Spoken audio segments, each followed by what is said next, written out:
Good morning on an easy like Sunday morning. We've got Shannon Maloney from Tottenham Ladies. Welcome to the show. Thank you very much. Footie Weekly, live in Cafe Football. Many thanks again. We always appreciate you guys giving us the venue to film. Right, Shannon, introduce yourself. Tell us a bit about yourself and obviously how your career started and also why you chose football. Okay, so I'm Shannon Maloney, 29, so getting on a little bit in my football career. Started playing football when I was about 5 or 6. You're a young gun. Yeah, I had my brothers, so it was me and my sister. So did your sister play football as well? She did, yeah, she did. She doesn't anymore, but she did, yeah. She's a bit older than me. Mm-hmm. And I just think, we were friends with loads of boys. And we actually played for a boys' team. There was no girls' teams as such at the time. Yeah, we kind of hear that quite a lot, that there was no boys' teams. Yeah. Sorry, girls' teams, boys' teams. But yeah, that would make sense, wouldn't it? So yeah, we started playing, both of us. And I think because we did it together, we just sort of, fell into it really. She sort of went the more academic route. And then, I sort of carried on playing football. Sort of was at Arsenal as a kid, actually, for a few years. And then I moved on. So you played for Arsenal as well? I did, yeah, as a young'un, shall we say. Mm-hmm. And then sort of 2012, I came to Tottenham and I've been here ever since. So. But I think I checked as well, didn't you play for QPR? I was at QPR, yeah, for a little while. Sort of local club. I'm from West London, born and raised in West London. Repping the West London, thank you very much, yeah. yes. QPR always have a sort of special place in my heart as well, Mm-hmm. just because it was a local club, sort of when you grow up. And that was a club really, so yeah. But who do you actually support? Tottenham. So you're a Tottenham Yeah, fan my dad as well, Go. he's a Tottenham fan growing up as well, so for him it was massive for him as well. It's his little girl, his youngest at Spurs, so yeah. And if I'm correct, you're actually half Indian, so your dad is Sikh and your mother is Irish. Yeah, Irish Catholic, so Okay. so I've got a nice mix, so nice food and family orientated. You've got to be careful with your food. I know, definitely. Training every single night. Every night, nice to eat what you want, but when it's nice home cooked food. All has to be a bit limited though, doesn't definitely, it? definitely, so yeah. But the reason why I've kind of touched base on that is because over the years, obviously, I've spoken to quite a few people. I'm Indian myself. Used to play sports when I was younger. Yeah. Did you feel that your dad's side, because that's the Indian side of it, were quite supportive of you wanting to kind of play football? Yeah and no, really. I think my dad's sort of a younger generation, shall we say. So he was obviously a lot more pro, go out and sort of be who you want to be, go and play football, and have that backing. Whereas I think sort of the older generations, it's more academic. You have to be a teacher, or why not become a doctor or doctor, a lawyer? Yeah, a doctor and a lawyer. But I've been lucky that I've been able to balance both. So I'm now a teacher and obviously playing for I know, Spurs this is as well. amazing. So basically, Shannon, not only does she play for Tottenham, so Tottenham Ladies, let's get it right here, Spurs Ladies, Coys.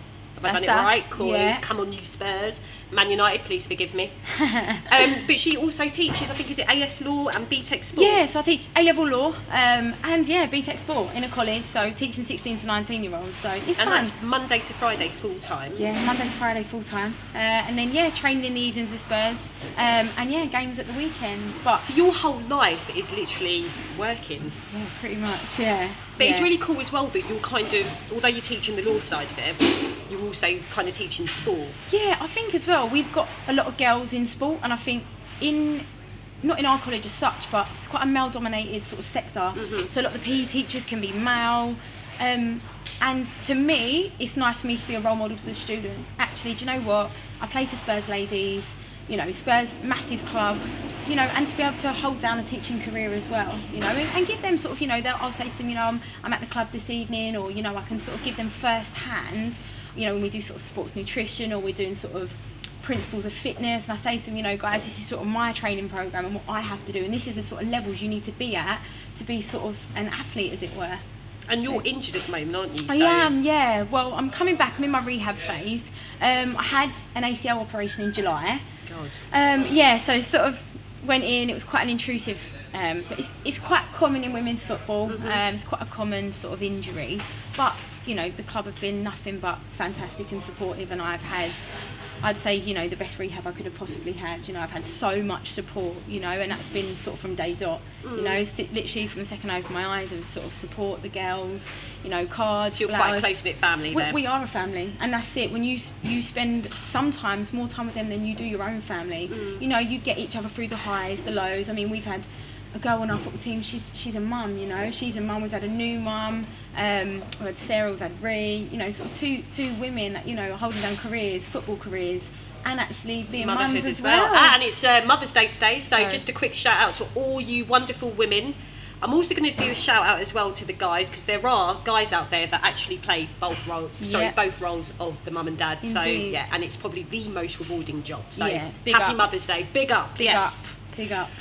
So when, just touching base obviously on your injury, and you know you've had the support from the club, when are you going to be looking, when do you think you'll be back playing in action? So I hope for pre-season, so we'll start again our pre-season programme in July. So for me it's just about making sure that I'm strong, but like I say, I've got so much support. It's sort of so stringent, my sort of progress, and we have filming and sort of, oh, this is your progress from this week to this week. We do measurements, you know, it's sort of with your muscles getting bigger, and it's just a process, but I've had nothing but continued support. So, and you guys are really kind of pushing yourself as a club as well. You've got these plans for the future, you're taking your time, you know exactly where you want the club to be at a certain point down the line as well. I think also because there's talks as well, I think because it's been kind of like in the news and stuff, it's been quite ongoing. The WS2? Yeah. So the FA have changed the structure again for the WSL1, WSL2. So this year it sort of means that there's no sort of promotion or relegation as it was from the top two. It will be a playoff from the league below, which is the Southern Premiership. And it'll be sort of, clubs have gone in with back-ins and financial bids and stuff to go into them. That will sort of be finalised. I think it's towards the end of May that they'll be finalised. Okay. And we will remain in the WSL2. It will change now to the Championship, it's now called Championship. But you guys don't feel that's going to affect you kind of in any way? No, not at all. I mean, the structure we have within the club, you know, and they've got a plan. You've got some amazing people working behind the scenes, you know, from the media and marketing team to sort of strength and conditioning coaches to even the stewards that we have every week in, week out. You know, it's just such a family club. There's so much backing sort of from everyone, you know. Well, the guys are massively behind you because the men's team are massively backing you guys. Yeah, absolutely. You know, we've done quite a lot of promo stuff with them as well, which is nice, and it shows that gap between sort of the men and women, it's bridged, you know, it's being bridged, you know, they support us and obviously likewise we support them. Because I've seen, I think Man City, they've actually combined their website as one, so it kind of has the women's team and the men's team, everything's being done all together. And we're pretty much the same on the men's page, on the main sort of web page. We've got sort of the women's section as well. It's not sort of a segregated, and there's links and stuff, you know, they tweet us, and it's, you know, it's a didn't you go to the hospital as well? I did, to visit the kids with them? Yeah, I did, and I'm doing some stuff at Easter as well, you know, just to sort of go and promote a little bit more, you know, and that will be sort of with the men's team as well, which, you know, it's lovely, you know, and that partnership working together, you know, we are one club, you know, and that is how it is. We are one big club. So. Yeah, God, you look so happy, like, playing for, like... No, so, like I say, I mean, you know, even with regards to sort of our communication levels, you know, we are, you know, the girls, we all know sort of training, everyone sort of works, and we all sort of accommodate to each other, you know, and that is how it is. Levels of communication are excellent. Sort of the coaching, managing staff, you've got the sort of development team, you've got the younger boys, goalkeeping coaches, it is just such a sort of unit. Everyone knows everyone. You go into the training grounds, like, hello, you're right. Everyone, even sort of the younger ones, sort of when you see the academy boys and sort of the younger girls and stuff, it is just one big family. And kind of like also another thing, because I think I've touched base with you off camera on this kind of issue before, that I don't think there are any Tottenham ladies playing for the England team, is there? No, I mean, how the sort of structure's been, sort of we've had a few internationals with regards to, we had previous people that had played sort of Northern Ireland, and sort of had Wales call-ups and stuff. I sort of think, you know, the standard at Tottenham is amazing. The girls are, you know, sort of at an excellent standard. You know, and that will be an aspiration for the club. We've had sort of some of the younger players, sort of the under-17s, sort of be called up and recalled, you know, and we've as a club developed so far, and I don't think it will be long, you know, I don't think it will be long before, you know, sort of the Tottenham ladies are starting to get, you know, a little bit more recognition sort of within the England side. I just think it's still taken quite a long time though. Yeah. You kind of get your Man City girls or you get your Arsenal ladies, and it's a bit like, I just kind of found it a bit bizarre that you've got so much talent in the Tottenham ladies team that not even kind of one of them, or at least two of them, have actually been called up and actually seen them play and put on an England shirt. So no, I mean, like I say, you know, the club in its development stages, we've had quite a few sort of internationals at Ireland, Northern Ireland, sort of Wales, etc. But like I say, I don't think it'll be long before they will. Another thing that I kind of wanted to touch base on, I think a lot of people kind of bring it into conversation because I think it still is an ongoing issue, is the pay differences between the men's teams and the women's teams. Yeah, I mean, there is a difference between sort of the male and female pay scales. You know, obviously the men's club, it's, you know, I mean, they look after us and we are looked after, you know, in the sense of we train at a world-class training venue, you know, and things like that. Because you're training on the same training ground as the boys, just to say, so, you know, we have the same, you know, we work with a men's strength and conditioning coach, you know, to have access to them sort of world-class facilities, you know, we have sort of the same gym as them, you sort of use the same, like I say, same facilities, you know, underwater treadmills and all sorts of things like that. I mean, you know, there is a difference in the pay scale, you know, a lot of the girls do work, but, you know, for us, women's football is evolving. It's something that will, hopefully in the next few years, maybe not in my career play, but it will evolve and, you know, it will get there. You've got certain clubs that will match, but, you know, the men brings in a lot of sponsorship, you know, Sky deals, etc. You know, of course there's room for improvement. This is another thing as well, because I'm constantly seeing, like, for instance, if, you know, every time there's kind of like a match on a Sunday, or if the England ladies team are playing, I keep saying ladies, England women's team's Lions. Yeah. Let's get it right, Sonia. There's always constantly on social media that I'm seeing people tweet that, where's the coverage? Where's the mainstream coverage of, like, you know, these games? And there's not really a hell of a lot. And I think also another thing that I wanted to touch kind of base on is that some of these sponsorship or endorsement deals that the men get compared to you guys, it's just unreal. So, you know, you can see a female who's a Nike athlete or, you know, an Adidas athlete, and then you've got, like, you know, one of the guys from the men's team that's also a Nike athlete, but can 100% guarantee, because of the profile and the recognition, that the male player is going to be on a hell of a wall, be being paid a hell of a lot more to endorse that particular brand. I still think that's really unfair. Yeah, and to a degree, obviously, you know, you sort of see the different endorsements and stuff, and I think it is about raising profiles and raising awareness, really. Like, you know, there is still, you know, sort of seeing things on Twitter, sort of people can be a little bit negative towards women's football, you know. As a female, I'm built different to a male, you know, I'll be obviously a lot sort of weaker in areas than a male, you know, and that, I think sometimes it's about bridging that gap and actually saying, you know, our bodies are different, you know, we're not scientifically ever going to be sort of as quick as men, or sort of I've got different hormones to a man, you know, so that sort of thing really.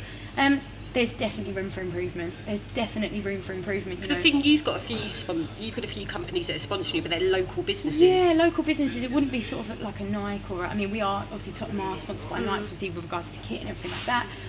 But yeah, sort of I've got my sponsor, and, you know, he's brilliant. His name's Marcus, and he's a sort of true fan. You know, he comes down, he travels away with us.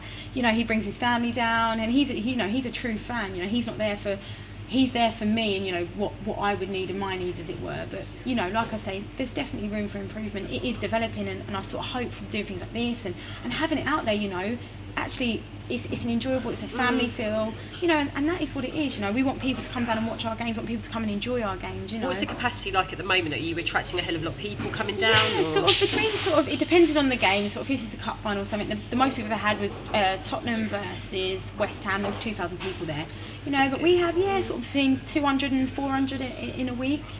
Do you feel like it's increasing week on week? Yeah, absolutely. You know, the more exposure, you know, social media helps as well. You know, people have got so much access to it now, and it can be a really good tool. So that, say in promotion, you know, come down, we'll get a family ticket, and it's a family day out, you know. We've always got time for the fans, we'll all sort of have mascots, you know, and that's the sort of family feel that we want within Tottenham, you know, and that is the family feel we have.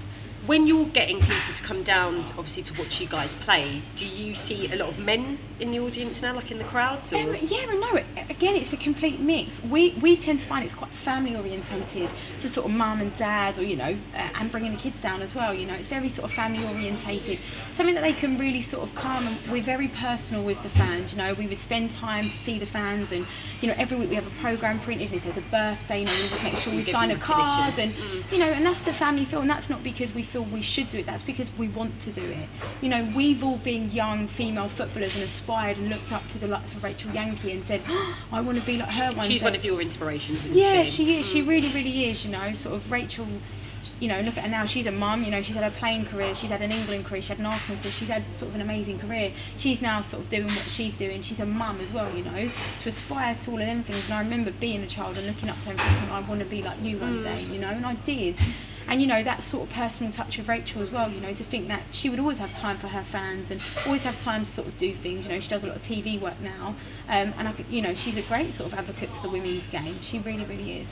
And where do you see yourself? So is that kind of like where you want to end up like doing more kind of TV work and pushing and, you know, to continue to promote the women's game? Absolutely. And I think for me, like being a young sort of Asian Irish female, you know, that's what I want. I want to say to like sort of the generation of sort of the younger sort of girls coming through, actually it doesn't matter if you want to play, you know, have a role model, aspire. I'm not saying don't have a career alongside it, but if you want to be a footballer, then push for it, you know, and that is the long and short of it. You know, I want to be sort of a role model, as it were, to sort of young girls coming through the ranks and say, actually, do you know what, you can do it, you can be a footballer, you know, you need to work hard, and that is the long and short of it. You know, it's not an easy sort of sacrifice and dedication. You do, you know, you have to sacrifice. There's times that I've had to sacrifice sort of birthdays, christenings, weddings, and you have to do that for the love of the club, you know. You're going to a game, aren't you, today? And it's Mother's Day, so there you go. Mother's Day today, you know, and for me, that's that toy and that balance, you know, sort of seeing my family and being here, but, you know, having that backing of the club, you know, and they've done a lovely video today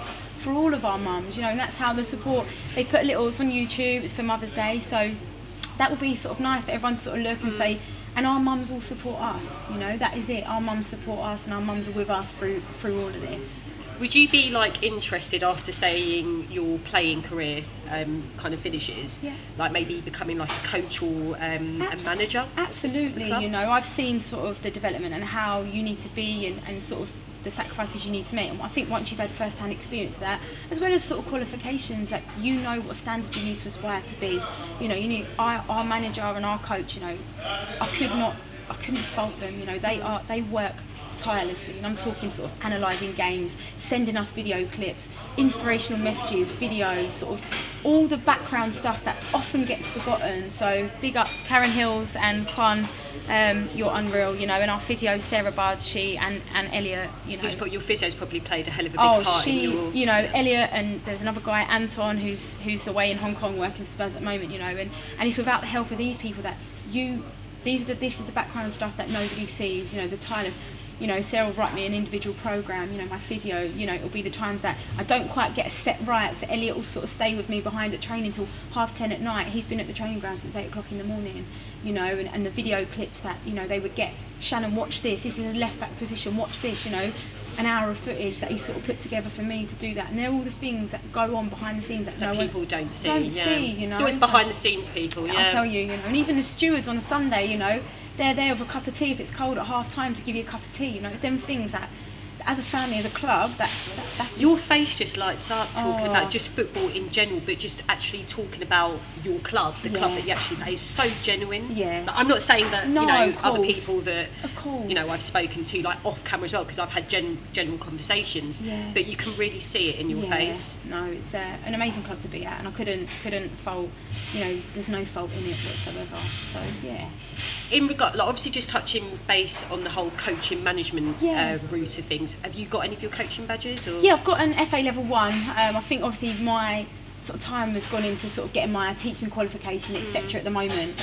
But definitely, I mean, transferable skills as well, you know, I teach 16 to 19 year olds at the moment. So I sort of know that age group, and I know sort of how to sort of build that rapport with them, shall we say. I think in coaching and football it is a little bit different, but sort of having that base level of actually saying, you know, this is your boundary and this is where you need to aspire to. I do it with my students at college all the time, you know, this is where you want to be at university, you want to be... you're setting yourself up nicely, really. Of course, absolutely, you know, and I would hope that if I did continue a career in coaching and management, that it would be within Tottenham. So it has to be Tottenham, yeah, dear. Look at that, what a dream come true that would be to actually manage the club that you've loved and supported your whole life. Yeah, absolutely. Man United, don't forget about me. Yeah. I haven't even done one. I can't even run up the stairs. Oh, don't. You'll be fine. So unhealthy. But I think another thing as well, you look so young, and I couldn't believe it when, I hope you don't mind, because a lot of women don't like, but no. Love it really, because you do, it's got baby face. You're 29. Yeah, it's like when you told me, I was like, I don't think so. Yeah. No chance. So really, no. Sometimes I look at myself and think, oh gosh, I feel... She looks amazing. Oh, don't. MAC Makeup's doing me wonders today. So a little shout out to MAC as well. So,